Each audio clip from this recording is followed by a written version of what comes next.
Hello and welcome to bouncing knowledge. HTML5 के video tutorial में आपका एक बार फिर से स्वागत है। आज के इस सेशन में हम जिन टॉपिक्स पे डिस्कशन करेंगे उसमें रेक्टेंगल को हम कैनवस पर कैसे ड्रॉ कर सकते हैं, सर्कल को कैसे ड्रॉ किया जाता है, और अगर हमें स्ट्रोक पर कलर्स और स्टाइल्स को अप्लाई करना है तो हमें क्या करना होगा। आज के इस ट्यूटोरियल में हम यही डिस्कस करने वाले हैं।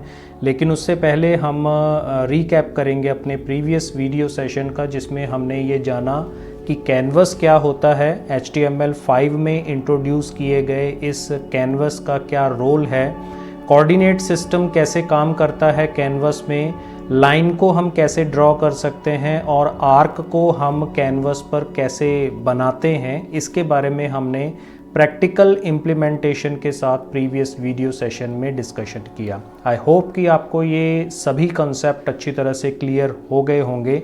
इस वीडियो को शुरू करने से पहले हम आपसे रिक्वेस्ट करेंगे कि अगर आप इस चैनल पर नए हैं तो प्लीज़ इस चैनल को सब्सक्राइब कर लीजिए। आपको कंप्यूटर लैंग्वेजेस से related HTML, web designing, accounting और भी रिलेटेड टॉपिक के सभी वीडियोस यहाँ पर मिलने वाले हैं।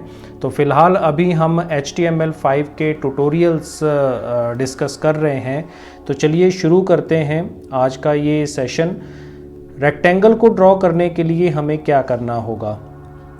रेक्टेंगल एक्चुअल में एक स्क्वायर शेप की तरह दिखने वाला, जिसकी हाइट और विड्थ जो है वो थोड़ी सी डिफरेंट होती है, उसके अकॉर्डिंग हम यूज़ करते हैं रेक्ट मेथड का, जिसकी हेल्प से हम कैनवस पर रेक्टेंगल को ड्रॉ कर सकते हैं। इसमें हमें 4 पैरामीटर्स की रिक्वायरमेंट होती है। एक्स और वाई की पोजीशंस हमें रेक्टेंगल के अंदर डिफ़ाइन करनी होती है और उसके साथ साथ हमें हाइट और विड्थ भी स्पेसिफाई करनी होती है। तो इसका सिंटैक्स क्या है, यहाँ पर हम कंटेक्स्ट डॉट रेक्ट नाम से मेथड को यूज़ करेंगे। एक्स और वाई जो है वो उसकी पोजीशन बताएंगे कि वो रो वाइज और कॉलम वाइज कहाँ पर अपीयर होना चाहिए, और हमारा जो रेक्टेंगल बनने वाला है उसकी हाइट और विड्थ कितनी होगी। तो चलिए इसको प्रैक्टिकली इम्प्लीमेंट करते हैं। कोड आपके सामने अवेलेबल है। यहाँ पर हमने स्टाइल में जो कैनवस यूज़ किया हुआ है एलिमेंट, उसका बॉर्डर 1 पिक्सल स्पेसिफाई किया है, सॉलिड टाइप का उसका कलर है और ब्लैक कलर में वो डिस्प्ले होगा। विंडो डॉट ऑनलोड के अंदर हम फंक्शन को कॉल कर रहे हैं, जिसमें हमने 2 वेरिएबल्स यूज़ कर रखे हैं, कैनवस और कॉन्टेक्स्ट, जिसकी हेल्प से हम यहाँ पर ड्राइंग करने वाले हैं। तो चलिए इसको डायरेक्ट प्रैक्टिकली इम्प्लीमेंट करते हैं। बिना टाइम वेस्ट किए हम इसका आउटपुट भी देखेंगे कि ये हमें क्या आउटपुट जनरेट करेगा। तो ये प्रीवियस वीडियो का हमारा ऑलरेडी यूज्ड प्रोग्राम है, जिसमें हमने आर्क का यूज़ किया था। जस्ट हम उसी को यहाँ पर हम सिर्फ इस लाइन में मैक्सिमम चेंजेस करते आ रहे हैं। यहाँ पे हमने कंटेक्स्ट डॉट रेक्ट मेथड को यूज़ करना है। कंटेक्स्ट डॉट रेक्ट, इसमें हमने स्टार्टिंग पोजीशन 50 दी x के लिए और 50 ही हमने दिया है y के लिए। उसके बाद जो हाइट और विड्थ हम दे रहे हैं 200 इसकी विड्थ है और हाइट हम इसकी दे रहे हैं 100। तो ये हमारा 4 पैरामीटर्स का वैल्यू है जो हमें इस फंक्शन में पास करना है। बाकी हम कोई भी चेंजेस नहीं कर रहे हैं, क्योंकि कैनवस वैसे ही काम करता है। इसमें हमने माई कैनवस की आईडी बना रखी है और हाइट और विड्थ उसकी सेटअप कर रखी है। इसको सेव किया और सेव करने के बाद हम यहाँ पर अपनी कैनवस फाइल को रन करते हैं।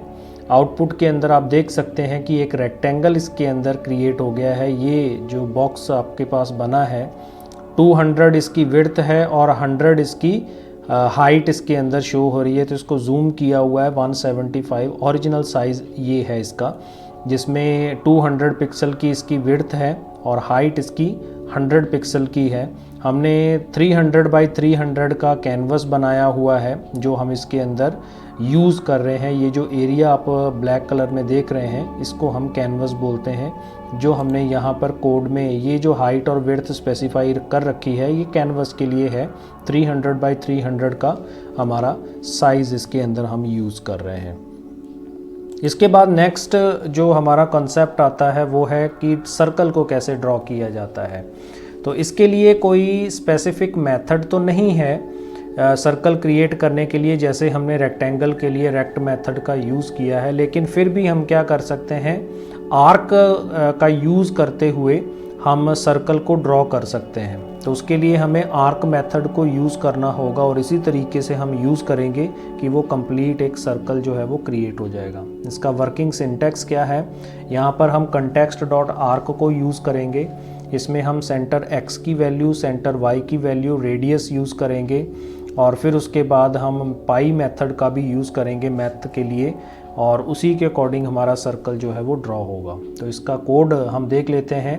ये कोड जो आपको इसमें अवेलेबल करवाए गए हैं, आप वीडियो की डिस्क्रिप्शन में इसका लिंक अवेलेबल है PDF फॉर्मेट के रूप में। आप इन नोट्स को डाउनलोड कर सकते हैं और अपने फर्दर रेफरेंसेस के लिए इनको यूज़ कर सकते हैं। प्रैक्टिकल्स के लिए आप इनको इम्प्लीमेंट करने के लिए यूज़ कर सकते हैं। तो ये ऑलरेडी चेक्ड हैं, वर्किंग एग्जाम्पल्स हैं, ताकि आपको कोडिंग करते समय किसी तरह की कोई प्रॉब्लम, कोई एरर्स फेस ना करनी पड़े।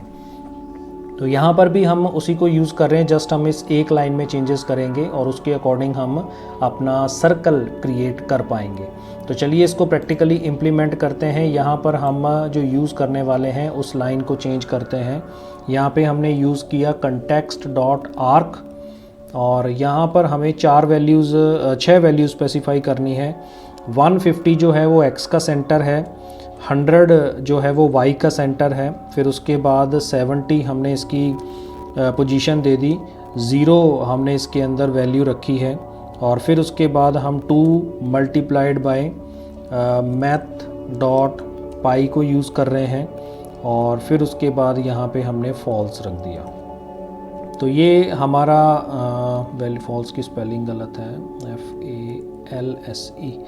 तो ये हमारा आर्ग्यूमेंट हो गया। इसको सेव किया और सेव करने के बाद जब हम अपने प्रोग्राम को रिफ़्रेश करेंगे तो यहाँ पे आप देख सकते हैं कि एक सर्कल जो है वो क्रिएट हो गया है। तो इस तरीके से हम अपने कैनवस में अगर चाहें तो रेक्टेंगल के साथ सर्कल भी क्रिएट कर सकते हैं। और जो रेक्ट मेथड हमने यूज़ किया है, अगर हम उसकी हाइट और विड्थ दोनों बराबर रखते हैं तो उसे स्क्वायर भी बनाया जा सकता है।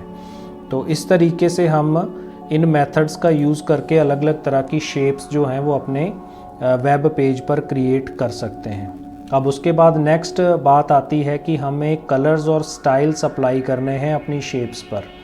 तो डिफ़ॉल्ट कलर जो हम स्ट्रोक पर अप्लाई करते हैं वो ब्लैक होता है और उसकी जो थिकनेस है वो 1 पिक्सल्स की होती है, जैसा कि हमने स्टाइल में स्पेसिफाई कर रखा है। लेकिन अगर हम इसका कलर चेंज करना चाहते हैं, उसकी विड्थ स्ट्रोक की वो बदलना चाहते हैं, तो उसके लिए स्ट्रोक स्टाइल यूज़ किया जाता है, लाइन विड्थ प्रॉपर्टी यूज़ की जाती है और उसी की हेल्प से हम अपने जो शेप्स हम ड्रॉ कर रहे हैं उसको एक अलग व्यू दे सकते हैं, अलग लुक दे सकते हैं, उसकी फॉर्मेटिंग बदल सकते हैं। तो ये कैसे वर्क करेगा उसका भी एक एग्जांपल हम यहाँ पर देख लेते हैं।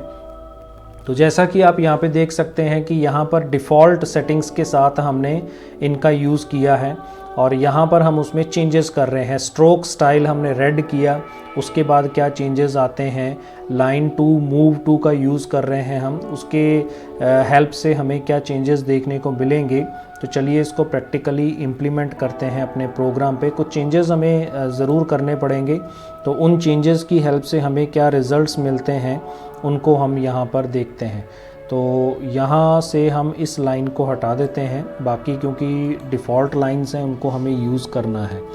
तो सबसे पहले तो हम क्या करते हैं, कंटेक्स्ट डॉट लाइन विड्थ का यूज़ करते हैं। लाइन विड्थ हम इसमें यूज़ करेंगे,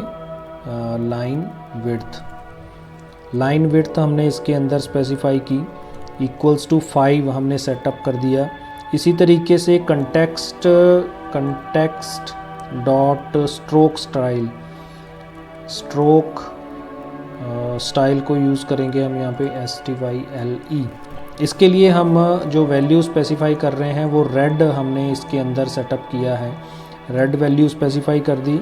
उसके बाद कंटेक्स्ट डॉट मूव टू हमने यहाँ पे रखा है, मूव टू। तो कहाँ पर हमने इसे मूव करना है, 150 और 150 पे हमने इसकी वैल्यू रख दी। और उसके बाद लाइन ड्रॉ जो हम कहाँ पे करेंगे, क्योंकि हम इसके अंदर लाइन ड्रॉ कर रहे हैं, कंटेक्स्ट डॉट लाइन 2 का यूज़ किया। और ये लाइन कहाँ तक ड्रॉ होगी, 250 से लेकर 50 की वैल्यू, ये हम ऑलरेडी प्रोग्राम जो है वो कर चुके हैं लाइन ड्रॉ के अंदर। लेकिन बस इसमें फ़र्क सिर्फ इतना है कि हमने इसमें कलर चेंज किया है, स्ट्रोक को चेंज किया है, लाइन की विड्थ हमने स्पेसिफाई की है, 5 हमने इसमें रखी है। तो चलिए इसका आउटपुट देखते हैं रिफ़्रेश करके कि हमें क्या आउटपुट मिलता है। रिफ़्रेश किया तो यहाँ पे आप देख सकते हैं रेड कलर की लाइन जिसकी थिकनेस 5 है वो यहाँ पर ड्रॉ हुई है। तो हम किसी भी कलर की लाइन इसमें ड्रॉ कर सकते हैं। रेड की बजाय अगर हम इसके अंदर ग्रीन कलर की लाइन ड्रॉ करना चाहते हैं तो इसको रिफ़्रेश करने पर आप देख सकते हैं कि ग्रीन कलर की लाइन भी इसके अंदर ड्रॉ हो रही है। तो ऐसे ही अगर हमें मान लीजिए कि आर्क ड्रॉ करना है तो आर्क के लिए भी हम इसी मेथड को यूज़ कर सकते हैं। जैसा कि आप यहाँ पे देख पाएंगे, इसमें हमने आर्क मेथड को यूज़ किया हुआ है जिसका लाइन का कैप जो है वो राउंडेड रखा है। अब इसमें जो प्रीवियस एग्जांपल में हमने आउटपुट देखा है, इसमें आप यहाँ पे देख सकते हैं, मैं इसको बड़ा करके दिखा देता हूँ। इसकी जो एजेस हैं, एजेस जो है वो कम्प्लीटली स्क्वायर दिख रही हैं यहाँ पर। अगर हम इसको राउंड शेप में रखना चाहते हैं, इसका जो कैप्स है, अगर हम इसको कैप को राउंड करना चाहते हैं तो उसके लिए भी हमारे पास ऑप्शन है, उसका यूज़ कर सकते हैं। तो चलिए उसको हम प्रैक्टिकली इम्प्लीमेंट करते हैं कि हमें क्या करना होगा। तो यहाँ पे हम कलर ग्रीन ही रहने दे देते हैं। विड्थ हमने यहाँ पे 10 या 15 रख लेते हैं। कलर हमने ये रख दिया और लाइन का जो कैप है वो हम यहाँ पे चेंज कर देते हैं। तो यहाँ पे हमने क्या किया, कंटेक्स्ट डॉट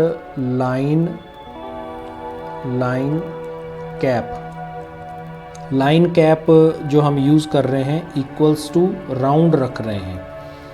और राउंड रखने के बाद अब इसको अगर हम रन करते हैं तो यहाँ पे आप देख सकते हैं कि हमें रिज़ल्ट में क्या मिलता है। तो यहाँ पे आप देख सकते हैं कि ये जो शेप है ये राउंड शेप में हमें दिखाई दे रही है। तो ये कैप्स जो है वो राउंड में चेंज हो गया।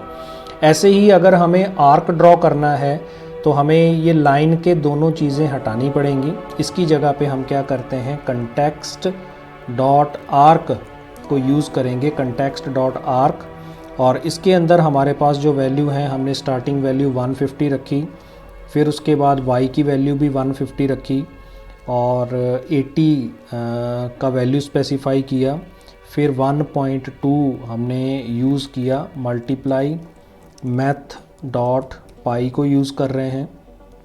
फिर उसके बाद हमने दिया 1.8 और इसको फिर मल्टीप्लाई कर रहे हैं मैथ डॉट पाई के साथ। और फिर उसके बाद हम यहाँ पे रखेंगे फॉल्स। तो ये हमारा आर्क ड्रॉ होगा। सेव किया और सेव करने के बाद जैसे ही हम इसको रिफ़्रेश करते हैं तो यहाँ पे आप देख सकते हैं कि ये आर्क यहाँ पर ड्रॉ हुआ है, जिसके जो कॉर्नर्स हैं या जो दोनों एंड्स हैं वो सर्कुलर मैनर में हैं। जो इनके कैप्स हैं वो राउंड शेप के अंदर डिस्प्ले हो रहे हैं। किसकी हेल्प से, जस्ट हमने ये एक लाइन इसके अंदर ये जो हाईलाइट की हुई है, इस लाइन की हेल्प से हम क्या कर सकते हैं, इसको चेंज कर सकते हैं। अगर मैं इनको कमेंट आउट कर देता हूँ सेव करने के बाद, अगर हम इसको रिफ़्रेश करते हैं तो यहाँ पे आप देख सकते हैं कि अब ये जो कैप्स हैं ये राउंड शेप में नहीं हैं, तो ये स्क्वायर फॉर्मेट में आ रहे हैं। और अगर हम इसका कमेंट हटा देते हैं सेव करने के बाद, हम इसका आउटपुट देख सकते हैं कि ये राउंड शेप के अंदर डिस्प्ले हो रहे हैं। तो इस तरीके से हम अपने HTML का जो वेब पेजेस हैं उस पे अगर हमें अलग अलग तरह की शेप्स क्रिएट करनी है तो वहाँ पर हम इनका यूज़ कर सकते हैं। इन शेप्स को अलग अलग तरीके से इम्प्लीमेंट कर सकते हैं।